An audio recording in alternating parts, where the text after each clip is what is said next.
Do you use this one tool to enhance emotional health and well-being in your organization and supersize your business? Sharon Horne-Ellstrom here. Let's talk about it today. Can you guess what the tool is?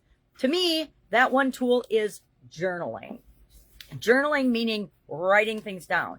Today I want to share 6 different types of journals with you, and especially a mood journal, because that is what we're focusing on, emotional health and well-being, this month as part of our alliance with the Be a Better You annual challenge. We want to be a better version of ourselves, and being a better version of ourselves, a better human being, means we're a better business owner, a better leader, a better person, and we enhance and grow and build and supersize our business. Now, we talked a lot about the impact on culture of the emotions that we as human beings all experience on a daily basis. So what does that have to do with building and growing and supersizing your business? Well, number one, it helps us as individuals as well as a culture to process complex emotions, right? If we journal about it, if we understand ourselves better, we interact and we have better communications with other people in the organization. We work better together as human beings. We create what it is that we want collectively as an organization. We get more clear and aligned on where we're going, how we're going to get there, etc. So do you journal personally? And as an organization, do you document and keep notes about your progress and what's going on in your organization? I actually have done this. I've kept a mood journal for my businesses, depending on how I'm feeling in them and the experience and the emotions I'm gathering from other people. And I would just several times a day document on a scale of 1 to 10, or I would pick the mood and I would just document the name of the mood that I was feeling from the culture in the organization. Sometimes they were positive, sometimes they were negative. Sometimes it was anxious, sometimes it was stress. If we had the USDA coming, for example, in the Italian food business to do the annual audit, or it wasn't always annual. It usually was, we had a USDA inspector in every day, but sometimes they would send the big chiefs in to do audits of the organization. And that always made us nervous, even though we knew we were never doing anything wrong. We were always doing things right. It still made many people in the organization nervous. So that would be a time when I would have a high anxious or a high nervous or a high energy because everybody's getting ready for the audit, etc. So a mood journal is one of the types of journals that I highly recommend. You can keep it for your organization or just for yourself, because guess what? A lot of times the mood of your organization is your mood too. That's one of the patterns that starts to show up when we actually journal and document things. But we track our daily emotional state as individuals or as a culture and organization. And you can outsource this to someone else. Someone else in your organization can be the keeper of the mood journal, right? Or the keeper of the gratitude journal. And if you don't keep a gratitude journal and a win journal or a success file or a positive or happy or whatever you call it file for your business, I think that's another tool that you're missing out on. Because if we're not focusing on what we want, we're not creating more of it. If we're not focusing on what's working, and we're always worried about what's not working, we're just creating more problems and more challenges for ourselves than we have to. We've talked about gratitude journals a lot. I don't talk about mood journals as much because I don't really keep them. I know I'm a moody son of a gun. I've kept them in the past. I've done it as part of different challenges and things, or different trainings and coaching things I've participated in. But I don't keep a mood journal every day or on a daily basis. It might be something that I could incorporate into my overall journaling practice. I actually am to the point where I have one book I keep at a time that's a journal, and I'll put everything in it, right? I'll do moods, I'll do gratitude, I'll do streams of consciousness, which is our next type of journaling. Sometimes that's called a morning journal, or whatever time of day works for you. But just sit down for a few minutes and you just write out. You either set a timer for 10 minutes or 5 minutes, whatever you can do, or a number of pages that you're just going to unconsciously stream and write. You're just going to put your pen to paper and start writing, and whatever pops out, you're going to write that down. That's actually a really incredibly powerful tool for people that are writers and authors. Prompt-based journals, I've got a couple of those here. One I got from my sister as a gift, one I got from my daughter for Mother's Day, which I haven't started either one. I'm not a huge prompt-based journal user. I like to think of my own questions, my own prompts, or collect questions from people much wiser than me and make them prompts for the day.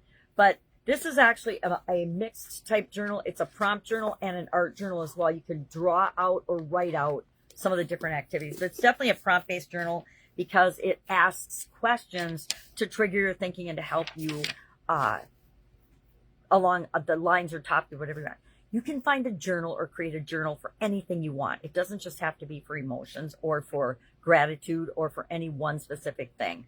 I've done entire years on happiness, on being a better version of ourselves. That's this year. And that becomes a journal, because guess what? I do the daily action item, and I, along with everybody else, and I create a journal for it. So I have a collection. I have 8 journals from the last 8 years of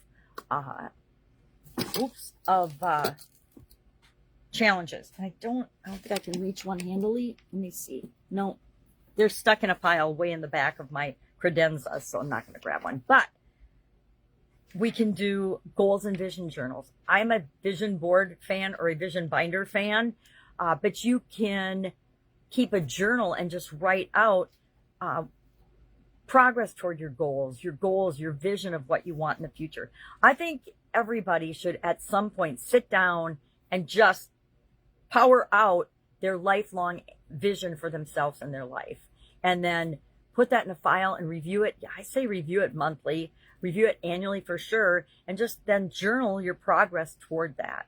And then finally, there's art and vision journals, which are more graphic and visual pictures or drawing based. Like I said, this is a mixed one. Let me show you.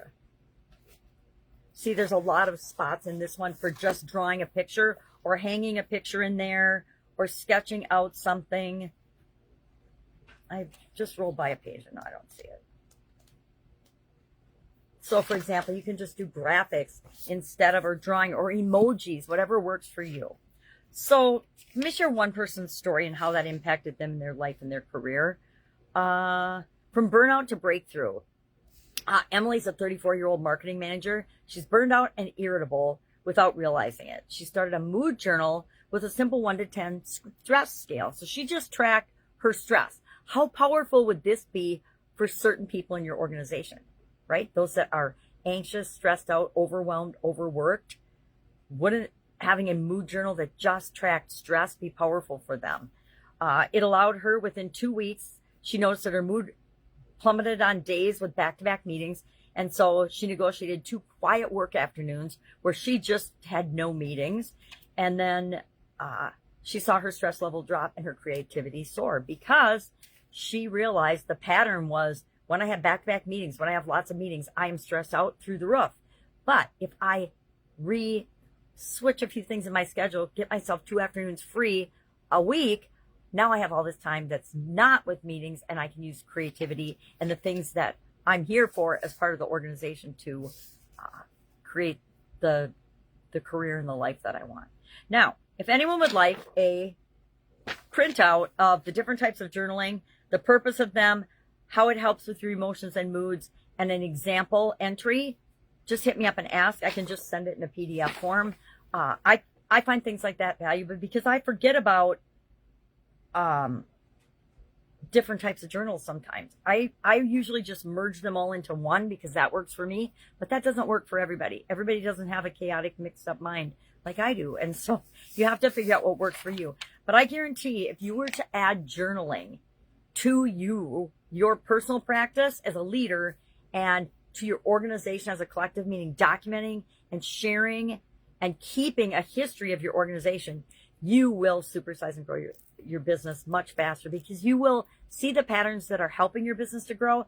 You'll also see the patterns that are preventing you from growing, and you'll identify the bottlenecks and you'll alleviate them, realizing that often that is you. I know, harsh but true. All right. If I can help you in any way, hit me up and ask any questions about journaling. I literally have hundreds of journals, hundreds of them. And I go back for a while and review them, and then I don't. And then every once in a while, I will go back and find a ton of journals, and I will go through them because it is so fun and so enlightening. And when I think I'm not making progress, I look at what I used to write and I think, oh my God, totally different person. All right. Have an awesome day. Ask if you need help. Otherwise, I will be with you tomorrow.